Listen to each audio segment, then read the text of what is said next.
Ya, halo teman-teman. Ketemu lagi dengan saya Rayudi di channel otomotif dan elektronik rumah tangga. Ya, teman-teman, siapapun yang menonton video ini, saya doakan semoga teman-teman diberikan kesehatan, sesehat-sehatnya, dilancarkan segala rezekinya.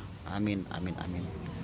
Teman-teman, di kesempatan kali ini sedikit saya mau berbagi ya dengan teman-teman. Ini kebetulan saya lagi bongkar mesin Corona Absolut ya. Ini mobilnya masih ditutup, lagi turun mesin. Ini mesinnya. Nah teman-teman, barangkali teman-teman lagi kutak-atik mobil sendiri ya. Ini video untuk yang belum paham aja atau masih pemula yang masih belajar. Jadi kita sharing-sharing ya, saya berbagi dengan teman-teman ya. Video ini tidak bertujuan untuk mengajari atau menggurui, tetapi berbagi. Semoga bisa bermanfaat. Yang saya mau berbagi dengan teman-teman di sini ya, bagaimana caranya kita kalau misalnya kita membongkar nozzle injektor ya teman-teman. Ini contoh. Nah, ini bisa menyebabkan mesin pincang ya kalau seumpamanya di bagian-bagian sini ada trouble ya, ada permasalahan. Jadi kalau teman-teman lagi bongkar begini, coba perhatikan ya teman-teman. Ini kan saya sudah bersihkan yang satu supaya lebih jelas, jadi saya ngejelasinnya agak lebih ini ya, lebih lengkap gitu, lebih jelas kelihatannya. Nah ini yang masih belum saya bersihkan ya. Ini masih kotor. Nah teman-teman, jadi di sini kan ada karet di ujung ya. Ini lihat ya, ini belum saya bersihkan, ini sudah pada pecah ya teman-teman.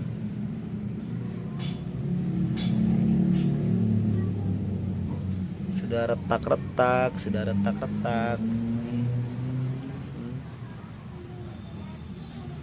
Ini juga sama.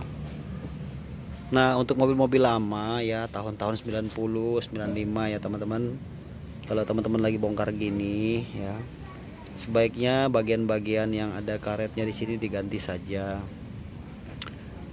Soalnya kenapa? Ini bisa mengakibatkan terjadinya ngempos pada mesin ya. Di silinder head posisinya teman-teman, dekat dengan intake ya. Ini intake-nya saya masih dibuka, belum saya pasang. Nah kan kalau dipasang kira-kira seperti ini ya.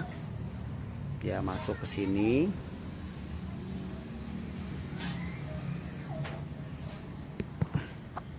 Ya teman-teman ya, bisa jelas kelihatannya. Nah ini kan langsung masuk dia ke ruang bakar ya, tembus langsung ke klep ya, kelihatannya. Nah ini jadi kalau misalnya karet di sininya sudah keras ya, pokoknya di bentuknya karet atau mika ya macam-macam, ini tidak boleh nanti pada saat pemasangan terjadi ngempos ya teman-teman di sekitar pinggir ini. Karena kalau di sini ngempos nanti kompresinya bocor, nanti ada bunyi nah nanti mesin agak sedikit terganggu ya, alias agak pincang. Jadi kita cek itu ya teman-teman ya, ini penting banget kalau lagi bongkar-bongkar mesin, lagi bersih-bersih, misalnya lagi turun sendiri ya, lagi kotak-atik sendiri, teman-teman harus cek ya bagian-bagian ini. Jadi kita pastikan semua ya, 1 2 3 4, karena dia ada 4, kita pastikan semua ya. Kemudian karet yang di sini ada karet, coba lihat karet o-ring ini ya teman-teman. Nah kadang-kadang ini kan suka dibantu pakai selatip pralon ya. Nah ini sebaiknya sih diganti aja kalau memang udah pecah atau udah keras. Kalau tidak diganti nanti terjadinya nanti bocor. Nih kalau sudah terpasang kira-kira seperti ini ya. Nah sini ya seperti ini kalau terpasang. Jadi karetnya tuh kalau di sini getas atau pecah atau rusak atau retak, maka akan terjadi kebocoran. Karena di sini tekanan bensin cukup tinggi ya teman-teman. Tekanan bensin cukup tinggi, jadi kalau memang di sini nggak rapet akan mengakibatkan terjadi bocor pada bensin. Itu sebabnya nanti kalau bocor di sini tuh banyak banget nanti kelihatan kotor ya, di sini hitam-hitam karena sudah bercampur bensin, jadi bisa kotor juga di sini. Nah, kadang-kadang yang begini kita tuh kalau lagi bongkar begini ya, kita sekalian aja kita ganti. Terus teman-teman juga harus perhatikan soket-soket yang di sini ya, di atas ini.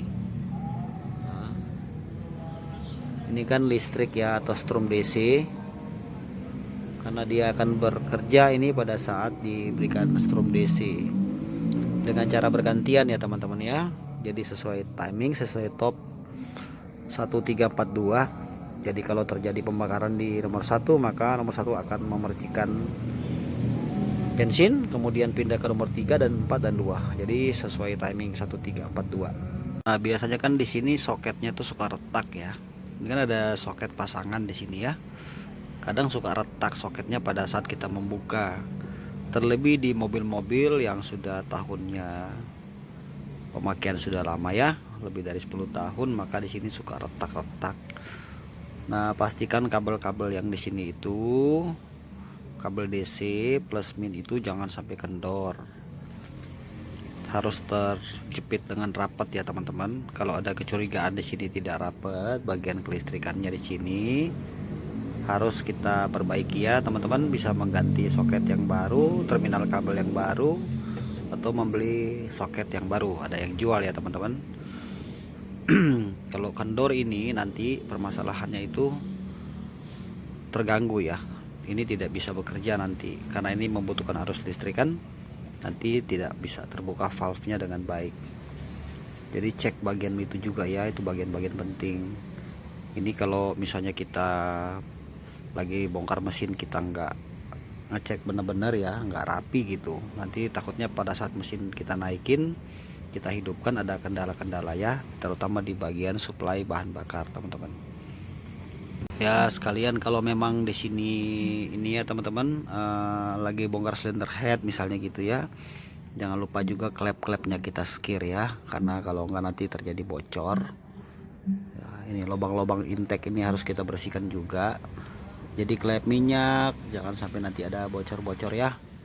Lebih baik kalau lagi turun mesin kita sekalian kita skir klepnya supaya nanti hasilnya bisa maksimal. Nah, untuk informasi tambahan untuk teman-teman, kalau mau menggunakan oli mesin ya, sebaiknya jangan menggunakan oli mesin dengan secara terus-menerus menggunakan sintetik ya. Jadi sintetik itu bisa juga kadang menutup lubang-lubang oli ya, karena lubang-lubang olinya kecil. Ini contohnya. Nih. Nah, kalau oli sintetik itu nanti kalau kita pakai terus-menerus nanti bisa mengakibatkan tertutupnya jalur oli.